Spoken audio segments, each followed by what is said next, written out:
Our top story at this hour is from India. New Delhi has officially announced that the country's External Affairs Minister S Jaishankar will fly to Russia on a key diplomatic visit beginning on Christmas Day, that is on December the 25th.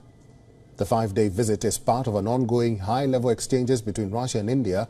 It will include engagements in Moscow and St Petersburg. The Indian minister will meet Russia's Deputy Prime Minister along with his counterpart Sergei Lavrov. Additionally, Jaishankar will also meet Russia's Minister of Industry and Trade.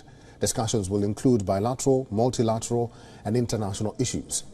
Economic cooperation, people-to-people engagement and cultural ties will also be in focus. This marks the second time when the annual India-Russia Leaders Summit will not take place. It is the highest institutional dialogue mechanism between the two sides. Over 21 such summits have been held so far between India and Russia. It was last held in the year 2021, the year both the countries elevated their bilateral cooperation with the beginning of 2+2 dialogue. The last time Jaishankar visited Russia was in November last year.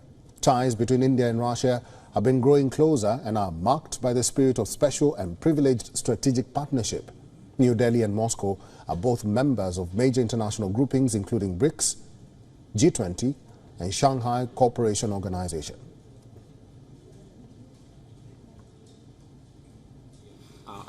Our principal diplomatic correspondent Sidhan Sibol is now joining us live for more on this. He is live in New Delhi. Sidhan Sibol, good to see you. What more do we know about this visit?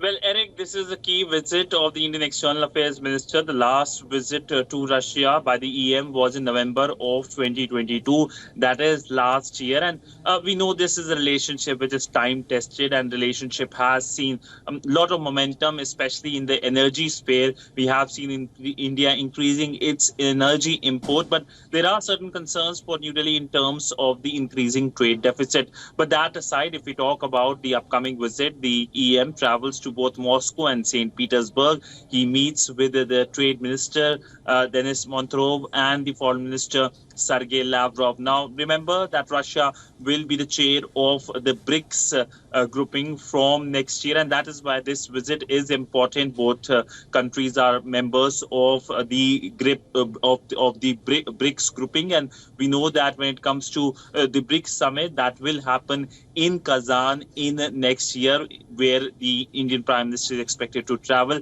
But all in all, both countries have been sharing a lot of consultation in terms of how they work together at the UNSC, where the Russians have come in support of India several times in terms of how India has been wanting to, especially when it comes to Pakistanis trying to do some kind of things which are, of course, anti-India. But all in all, a significant visit, a visit whose outcome will be eagerly awaited. Sidhan Sibol, this visit comes amid a war between Russia and Ukraine. What do you think the international community will translate this visit as? Well, yes, of course, the West will be closely observing this visit. Now, we know the Indian stance on the conflict. The Indian Prime Minister during the SCO summit in Samarkand last year told the Russian President Vladimir Putin that this is not an era of war. And since then, we have seen several Western leaders, including the French President Macron, mentioning this statement. And India has emphasized on dialogue and diplomacy, even as, of course, India has increased its import of Russian energy, which, of course, saw the Western side not very comfortable with. There was a lot of pressure on New Delhi, but India was able to bear with that pressure and tell the West that India will take decisions which are in its interest. And while the West might be closely watching this visit, remember that External Affairs Minister has been to many Western countries this year, including his visit to UK in the month of November, his visit to Washington, of course. So essentially, the West can't say that this visit cannot happen. It's in India's self-interest, and India is going to do anything and everything that is in its interest. And its relationship with Russia, the strong relationship with Russia, predates a strong relationship with West. All right, I've been talking to our principal diplomatic correspondent, Sidhant Sibol, live in New Delhi. Thank you, Sidhant. WION is now available in your country. Download the app now and get all the news on the move.